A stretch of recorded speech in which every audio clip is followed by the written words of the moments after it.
Hello, my name is Lauren Wolk, and I'm the author of Wolf Hollow and Beyond the Bright Sea, and my new book, Echo Mountain. It's a story of a girl named Ellie. She's 12 years old, living with her family in Maine about 100 years ago, when the Great Depression forces them to leave the town where they've always lived and move into the mountains to start a new life.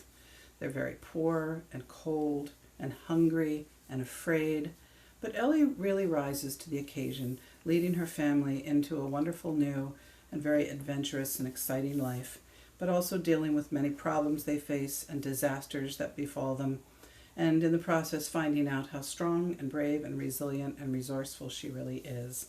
Along the way, she also meets Kate, an old hag, and a boy named Larkin, and a dog named Captain, and some really great puppies. I had a wonderful time writing this book, and I'd just like to read you the very beginning of it before we talk about writing. This is how it begins. The first person I saved was a dog. My mother thought he was dead, but he was too young to die. Just born, still wet and glossy, beautiful really, but not breathing. "Take him away," she said, sliding him into my cupped hands. Her voice was cold. Perhaps that was why it shook a little, but I knew her better than that. Maisie, curved around her 3 living pups as they poked blindly toward her milk, watched me with aching eyes. I could feel how much she hurt, too. "What should I do with him?" I asked. "Bury him far beyond the well." My mother turned to tidy the bedding straw. It was as red as Christmas. We'd all had a hard night, but it had been hardest for the last of the pups, the one in my hands. I cradled him close against my chest as if I had 2 hearts, but only one of them beating, then carried him away from the woodshed into the pale spill of morning light, past the cabin, toward the well, and a grave waiting beyond it. But then I stopped, looked back, and there on the cabin's broad granite step, a wooden pail brimming with cold water, waiting to be useful. I didn't know what was about to happen, but a little flicker in my chest flamed at the sight of that water, full of green and blue from the tree, the sky overhead, calm, simple. It spoke to me with a voice louder than my mother's as she stood at the door of the woodshed, bloody straw bundled in her arms, and said, "Go on then, Ellie." But I didn't go on then. The flicker, the flame, the voice all tugged me toward the bucket, where I plunged the baby dog deep into the cold, cold water and held him there until I felt him suddenly lurch and struggle. "Ellie, what are you doing?" my mother said, dropping the straw and rushing toward me.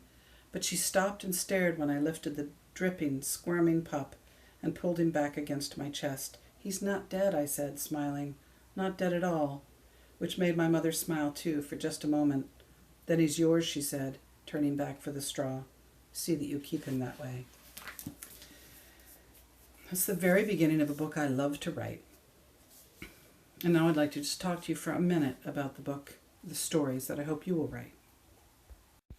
Some of the kids I talk to say, "I don't know what to write about," or "a book is such a long thing," or even "a story is such a long thing."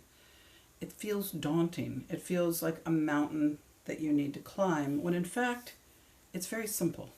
It starts with a beginning, and then you just follow it to its end. It might be a page long, and it might be 1,000 pages long, but that's not the point. The point is, it just needs to begin. You just need to start. The author, E.L. Doctorow, said, writing a novel, and I can say here, writing anything, but writing a novel is a lot like driving a car at night. You can't see past the end of your headlights, but you can make the whole trip that way. I may have botched that up a little bit, but the point is, you don't need to see past the headlights. You don't need to know what your destination is. You just need to know how to begin. So my challenge to you, as we are all alone in isolation during this terrible pandemic, is to spend some of the time you have and some of the energy you have and your imagination and some courage, because it does take courage to take a leap of faith, and just begin with one sentence. Spend a little time thinking about it. I tell you, being in the shower somehow for me, or the bath, just literally lubricates my brain. But so does working with my hands, gardening, or doing the dishes, or building something, cleaning my room. Those things all let my mind work. And that's when that first sentence comes to me. So don't worry about the whole story. Don't worry about the whole novel. Don't worry about the whole anything. Just start with one sentence. A sentence you love. A sentence that feels like a beginning. Send it to me if you like. I love beginnings. Be well. Be kind. Be patient. Be creative. Write your stories. We want to read them.